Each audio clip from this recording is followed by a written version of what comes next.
Welcome back. In Lesson 3, we're going to be talking more with our students, continuing on career counseling and then getting into the First Amendment.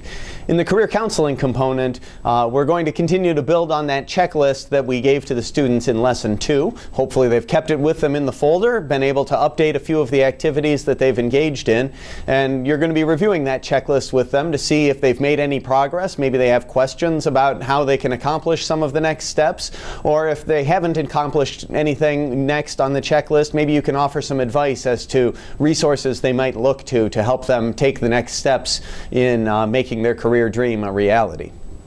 And after you're done with the counseling portion of the lesson, we break into small groups once again, and the students will now be getting used to that routine, and we'll be doing the substantive part of the lesson in small group. And one of the things that we changed about this lesson was to try to follow the format that we've used in No Vehicles in the Park, which is to break into small groups, take a look at the applicable law, but then argue case hypotheticals and have someone argue one side and someone argue the other side and let the remainder of the people in small group make the decision. And that's really an important skill to develop. One of the things that we're showing them is the skill of advocacy. Sometimes you have to argue a position you don't necessarily always agree with. And that'll be the case, I think, in some of these hypotheticals with some of the students. We're going to start on this one with the Springboard activity, which we said we've introduced this year. We have a number of things that we call myths or facts, and you will read the statement and they will have to say, is that a myth or is that a fact? And then you will tell them as a volunteer which it is, which I think will pique their interest, because there's an awful lot about the First Amendment your average citizen, much less your average student, really don't know. And one of the goals of this lesson is to make them familiar with the language of the First Amendment, but more importantly, with some of the court opinions about where the limits are in freedom of speech, freedom of assembly, freedom of press. So the hypotheticals are focused on some of those, and we've basically, in taking those hypotheticals and creating them, tried to make them very modern. A lot of Facebook things and Twitter and other things, including an actual case involving President Trump using his Twitter account and then blocking someone he did not like. He did not like the response, and that went to the court.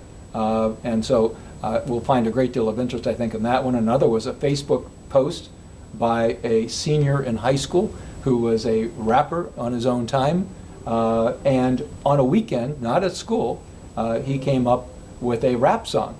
But the rap song addressed a very controversial issue at school, which is that 2 coaches were alleged to have sexually harassed one of his fellow students.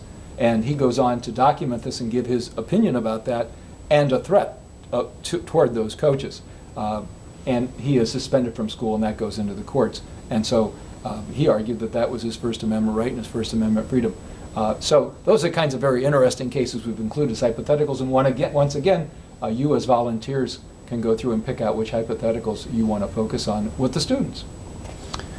And again, that ability to pick which portions of the lesson that you want to engage in with the students is part of the ongoing development of the curriculum that we're doing to try to make it a little less rote and a little bit more engaging for the students that we have here. But as you look from that menu of hypotheticals and as you work through them, remember to keep in mind time management and keep an eye on the clock to save time to, again, engage in that Jeopardy review lesson at the end of the class period to help reinforce some of those key First Amendment concepts that are certainly going to show up on the end of course exam for the government class.